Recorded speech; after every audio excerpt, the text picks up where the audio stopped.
Hey, filming this update from on the road. Currently stuck in a traffic, as you can see. We're sitting here waiting. I'm on Route 155 Nord, so Route 155 North. Excuse my French, I'm not 100% sure I said that or pronounced that correctly. Didn't do a video yesterday, gonna do a video today. It took me about 35-40 minutes to get out of Montreal.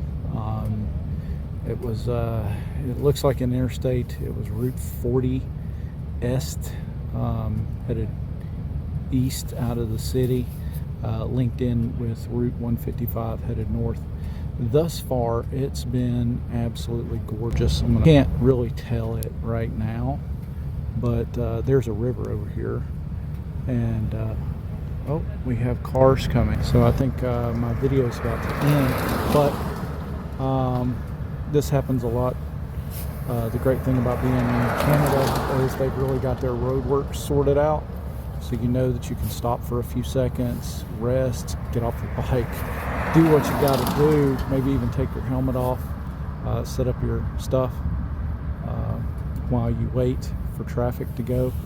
Take you a nice little break in your car or on your bike. But I'm hoping to make it to Chibougamau by tonight. I do not know if I will do that or not. I turned off my dash, so I'm actually not 100% sure that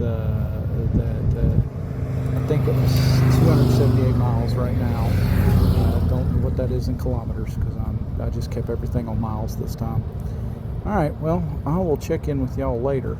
Appreciate you tuning in. So And I'm keeping up. editing this right now and realized that I don't actually have any footage of what I did in Shibugamu.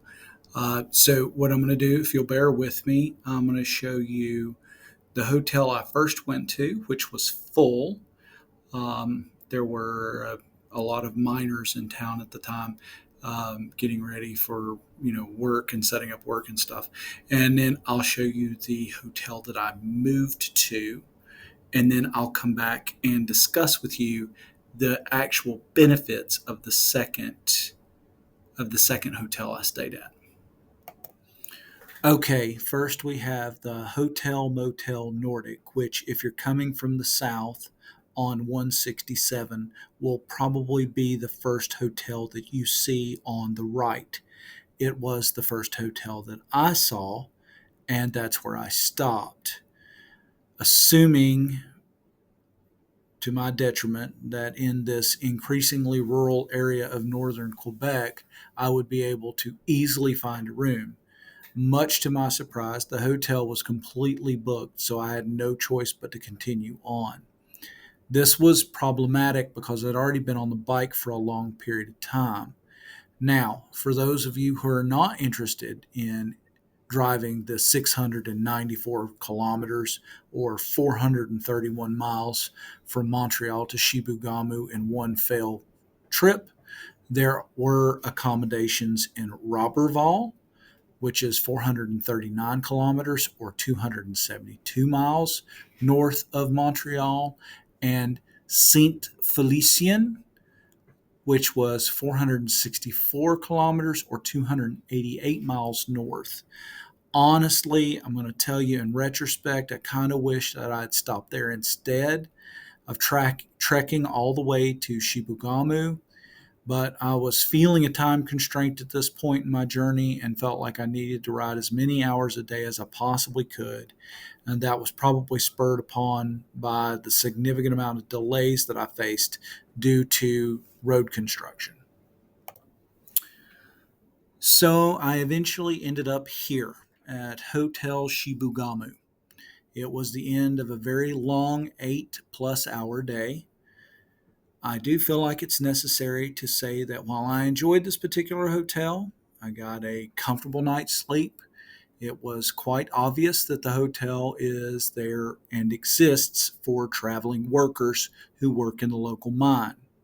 Nonetheless, the accommodations were comfortable. Importantly, there was a bar that stayed open till 10 p.m.